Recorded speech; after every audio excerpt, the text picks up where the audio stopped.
Oke film lover, kali ini ada sebuah film animasi yang patut untuk dijadikan alur cerita. Di mana film ini diangkat dari kisah seorang anak kecil jenius yang ahli di bidang robotik. Di mana anak kecil ini sangat terpukul karena kematian misterius kakaknya. Dengan kejeniusannya di bidang robotik, dia mencoba untuk mengungkap kematian kakaknya. Film lovers, so kita ikuti alur ceritanya ya. Tapi sebelumnya jangan lupa subscribe, like, dan share. Terima kasih.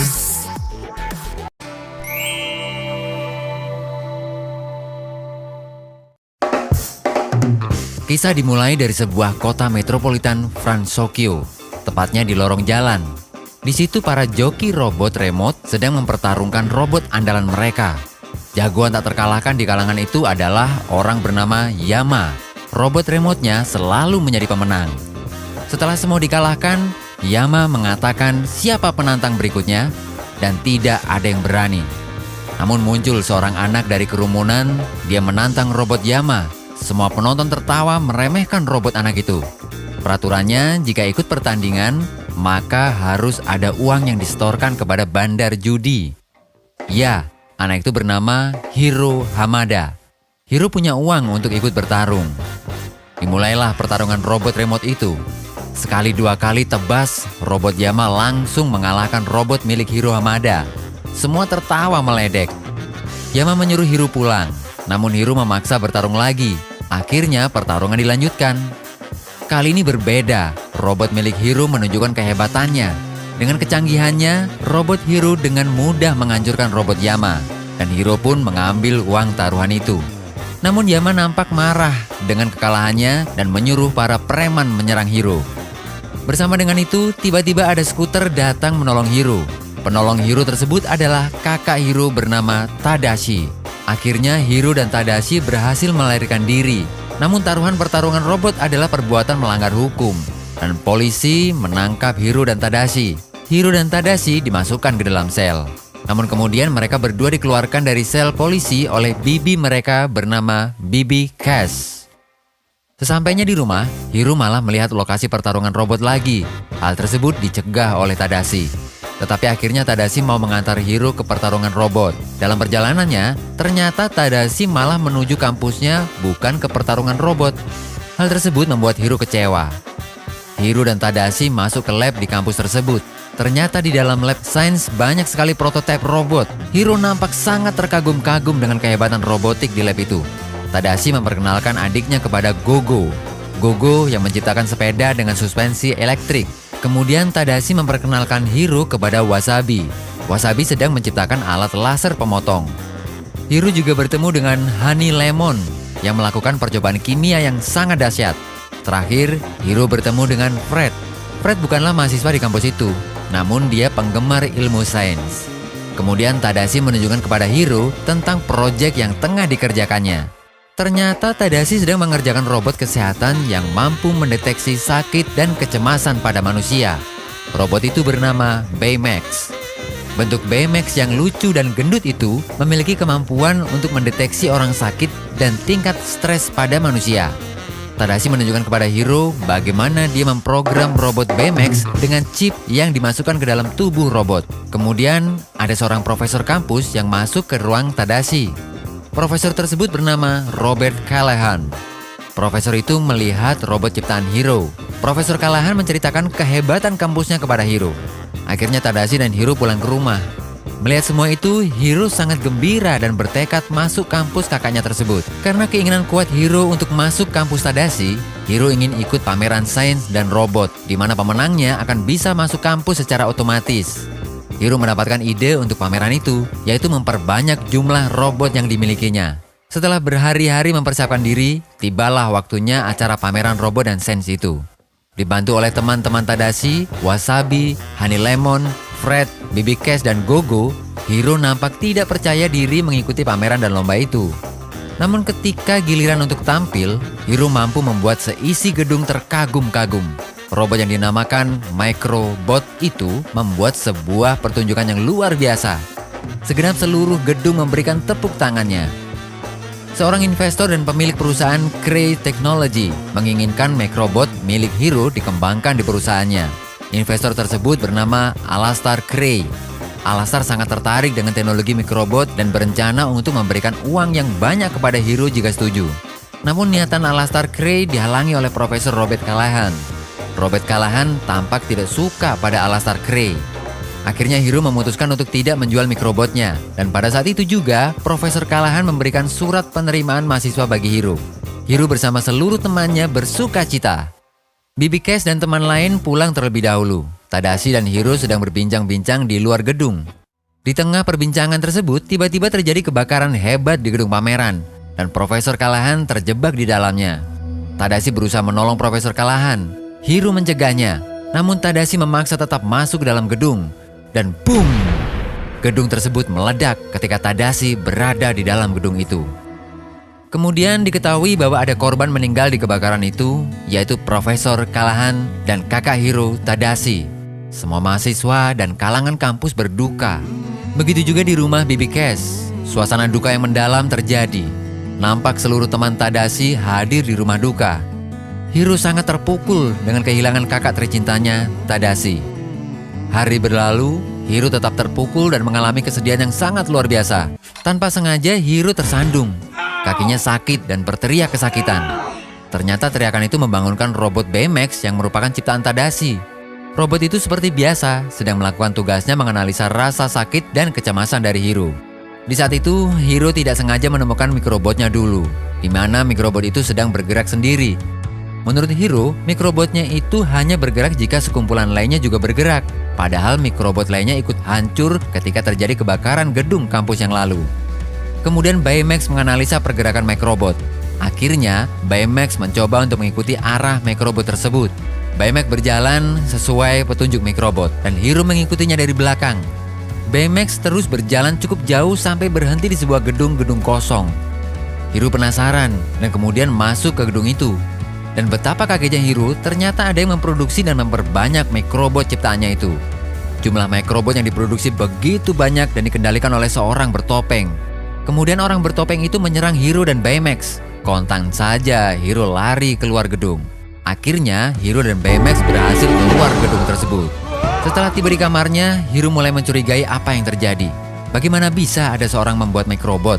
Hiro berkesimpulan, kejadian kebakaran di gedung kampus itu adalah sebuah rekayasa. Dan orang yang membuat kebakaran itu berarti membunuh Tadashi. Hiro mulai membuat rencana untuk menangkap orang itu. Dengan kecerdasannya, Hiro mulai memprogram Baymax dengan kemampuan bela diri. Kemudian Hiro memberi baju robot pada Baymax.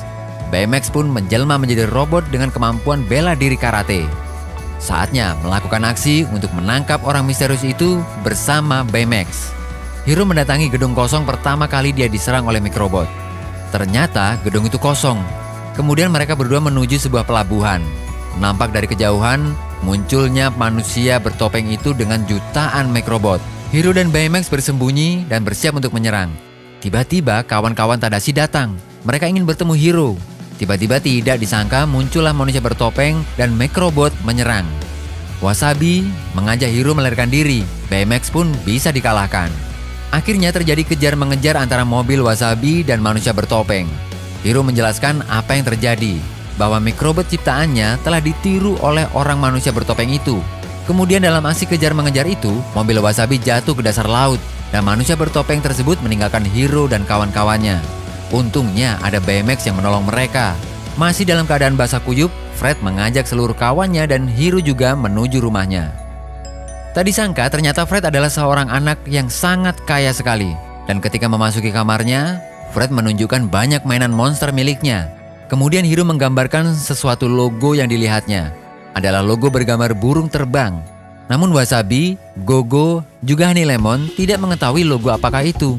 Fred mencoba memberikan kesimpulan bahwa pasti ada pengusaha miliarder di balik semua ini. Dan dia merujuk pada Alastar Kray. Karena saat itu, Hiro menolak menjual mikrobot miliknya pada Alastar Kray. Karena masih sangat misterius, Hiro kemudian mengajak seluruh kawannya untuk bersama-sama menemukan pembunuh Tadashi tersebut. Hiro akan membuat program untuk semua kawannya. Program itu akan membuat masing-masing orang memiliki kemampuan superhero. Honey Lemon memiliki senjata kimia berupa bola-bola yang punya efek beku dahsyat. Sedangkan Gogo memiliki roda di kakinya yang bisa bergerak super cepat. Fred dengan baju monsternya bisa lompat tinggi dan menyemburkan api. Baymax diganti baju robotnya menjadi warna merah dan Wasabi memiliki senjata laser di tangannya. Belum cukup sampai di situ, Hiro memperkenalkan tampilan baru Baymax kepada kawannya.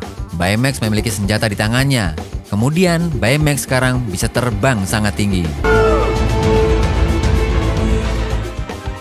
Hiro menyuruh Baymax untuk menyalakan super sensor untuk mencari orang bertopeng misterius dan ditemukan di suatu pulau. Tanpa berpikir panjang, Hiro dan kawan-kawannya berangkat menuju pulau itu terbang bersama Baymax. Sesampainya di pulau itu, Hiro dan kawan-kawan memasuki sebuah bunker kosong. Mereka menyusuri jalan gelap dan menemukan sesuatu.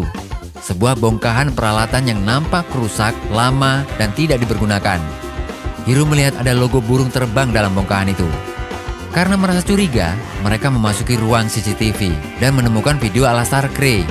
Dalam video tersebut, Krei sedang menunjukkan proyek teletransportasi yang sangat canggih. Alat itu bisa memindahkan benda ke antar dimensi. Namun ketika percobaan dilakukan kepada seorang pilot wanita bernama Abigail, alat tersebut rusak dan pilot wanita itu hilang. Kemudian pemerintah menutup proyek itu. Tiba-tiba dari belakang muncullah pria bertopeng dan menyerang mereka dengan batu.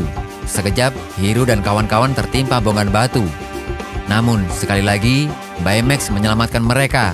Kali ini Honey Lemon, Fred, Wasabi, dan Gogo bersama-sama menyerang pria bertopeng itu. Namun segala serangan berhasil dipatahkan. Terakhir, Baymax dan Hiro juga ikut menyerang. Akhirnya dalam pertarungan itu, pria bertopeng tersebut jatuh. Ketika jatuh, topeng itu terlepas. Kemudian diambil oleh Hiro. Wajah pun nampak. Ternyata bukan Krei orangnya, tetapi adalah Profesor Callahan. Profesor Callahan berhasil selamat dari kebakaran di gedung kampus karena menggunakan mikrobot, dan dia menyalahkan Tadashi karena menolongnya.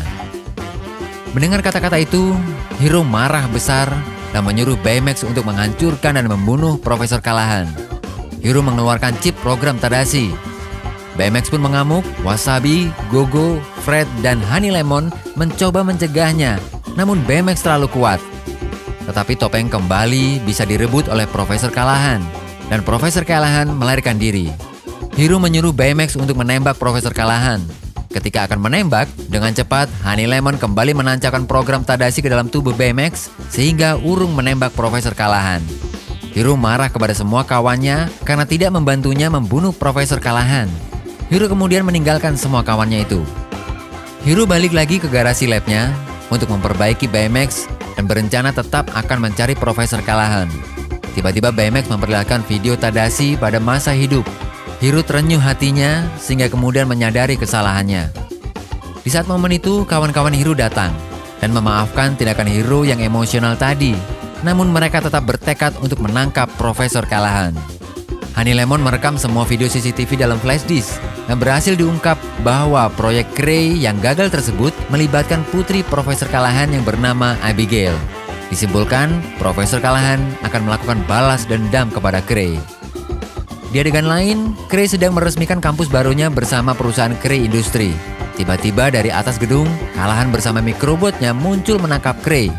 Callahan kembali mengumpulkan puing-puing alat proyek Krei yang gagal. Alat itu ternyata berhasil membuka portal dimensi lain dan menyedot semua benda di dekatnya. Gedung kampus milik Krei ikut tersedot dan hancur. Di saat itulah Hiro, Baymax, dan kawan-kawannya datang untuk mencegah Callahan yang bertindak berlebihan. Terjadilah pertarungan sengit di antara mereka. Callahan kewalahan atas aksi cerdik Hiro. Hiro berhasil membuat mikrobot ikut tersedot dalam portal dimensi lain, sehingga Callahan tidak mempunyai mikrobot lagi. Topeng Callahan berhasil dihancurkan. Namun portal dimensi lain itu masih aktif. Krei mengatakan portal itu tidak stabil dan akan segera meledak. Hiro dan seluruh kawannya akan pergi meninggalkan area portal itu. Namun Baymax dengan sensornya melihat ada kehidupan di dalam dimensi portal itu dan diyakini itu adalah Abigail, putri Callahan. Akhirnya Hiro memutuskan untuk masuk guna menolong Abigail dengan resiko portal itu tertutup jika hancur. Di dalam alam dimensi lain, Hiro dan Baymax mencari keberadaan Abigail dan akhirnya ditemukan pesawat yang di dalamnya ada Abigail dalam keadaan hypersleep. Hiro dan Baymax mendorong pesawat itu untuk keluar pintu portal. Dalam perjalanan menuju keluar portal, Baymax tertabrak bongkahan gedung yang tersedot. Baju Baymax hancur, yang tertinggal hanya pelontar tangan Baymax saja. Karena Baymax diprogram membantu orang, maka Baymax akan mendorong pesawat Abigail dan Hero keluar dari portal. Akan tetapi, Baymax tidak akan bisa keluar dari portal dimensi itu. Hero tidak bisa membiarkan Baymax tertinggal di dimensi tersebut, namun Baymax tetap melontarkan tangannya. Hero berhasil keluar dari portal bersama dengan Abigail, namun tidak dengan Baymax. Hero nampak sedih sekali kehilangan Baymax. Akhirnya, Callahan ditangkap oleh polisi dan Abigail selamat. Hari telah berlalu, semua media pemberitaan menayangkan aksi yang dilakukan oleh kelompok superhero tersebut. Ketika berada di kamarnya, Hero kembali membuka pelontar tangan Baymax. Ternyata dalam genggaman tangan itu ada chip program Tadashi yang masih utuh. Hero sangat bergembira sekali. Kemudian kembali menyusun program Baymax dengan chip dari Tadashi dan berhasil. Baymax hidup kembali. Hero, Baymax, Wasabi, Gogo, Fred, dan Honey Lemon kembali dengan aksinya untuk menolong banyak orang. Mereka menamakan dirinya Big Hero. Nah, demikian alur cerita Big Hero. Cukup seru kan film lovers? Dari cerita ini dapat kita ambil maknanya bahwa balas dendam tidak akan menyelesaikan masalah. Tetaplah berbuat baik walaupun pernah disakiti. Oke, jika suka alur cerita film ini, maka subscribe dan share channel ini. Kalau ada rekomendasi film lain, silakan isi kolom komentar. Sampai jumpa di alur cerita film selanjutnya.